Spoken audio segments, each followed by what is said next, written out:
Hi guys, I wish you an happy new year, a lot of wealth, a lot of health, and may 2022 be better than 2020 and 2021. That should not be too difficult, to be honest. So let's start and dive right in with the Tower of Pisa. It's a prime example that shoddy building does not prevent from notoriety, and then a disaster in waiting will not be enough to prevent tourists to come from all corners of the globe and snap picture.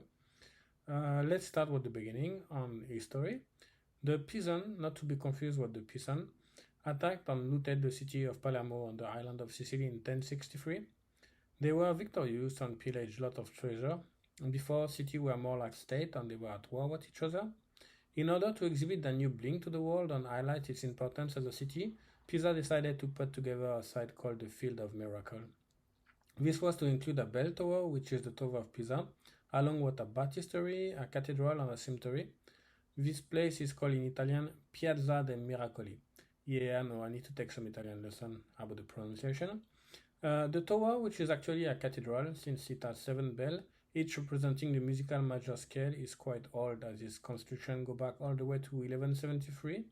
At first, everything looked smooth and in order, but after 5 years, the tower started leaning because of the soft soil. By 1178, at this stage, the builder already had put together 2 floors and started work on the third one. So since they were now a bunch of quitters, they carried on. There was at the time a lot of war in Italy, which was far from being a unified country. And because building a tower while dodging flaming arrow is not optimal condition to be productive, the worker had to take a forced break. This, along with the fact that the city has some debt, an engineer tried to correct the trademark link, postpone the end of the work to the late 1300. Think about this for some perspective next time that you think that a contractor that you hired does not work fast enough. It took 200 years to build the Tower of Pisa, and your house is smaller than the Tower of Pisa, but not as historically important, I guess.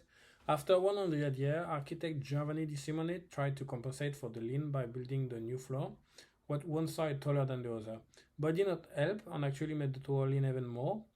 The tower eventually got a total of 7 floors, and a bell tower added to it. Then from that moment, Pisan probably prayed that it would not fall overnight, which kind of seemed to have worked because there was at least 4 recorded earthquakes hitting the area since 1280, but the tower withstood them all because the soil around it is not solid and strong enough to shake it in any violent way, which ironically enough is also the reason which caused the leaning in the first place. So it's a case of the problem being the solution too, I guess. In 1838, another architect, engineer, and overall smart person developed the tower by digging a pathway underground to allow people to admire the base of the tower, but it has for effect to make the tower lean even more. Architects surely contributed to the tilting of the tower in their unflown way. It's a bit like that saying the hell is paved with good intention, so architect messed up involuntarily. Then in 1934, famous fascist dictator and giant head ever, Ben Mussolini felt that a not fully erected tower was a shame to Italian masculinity, for real, and he decided to redress it. Think of it what you want in terms of Freudian implication, but it resulted in him drilling a hole at the base of the tower, 361, more than the number of original Pokemon to be exact, and then he poured cement into it. So yeah, he liked erected monuments, so he ordered a manhole to be poked and filled with liquid, and it had for result to make the tower fully erected. Dirty Benji. Nothing eventful happened regarding the tower. Then a little event known as World War II unfolded, and the Allies were afraid. Then the sniper will use the tower as a shooting position. Even if the soldier will have to be a sharpshooter, very skilled because there is the leaning and the wind to take into consideration. But the US Army did not want to take any risk, so they sent a surgeon to inspect the tower, and he was also charged of checking for German troops.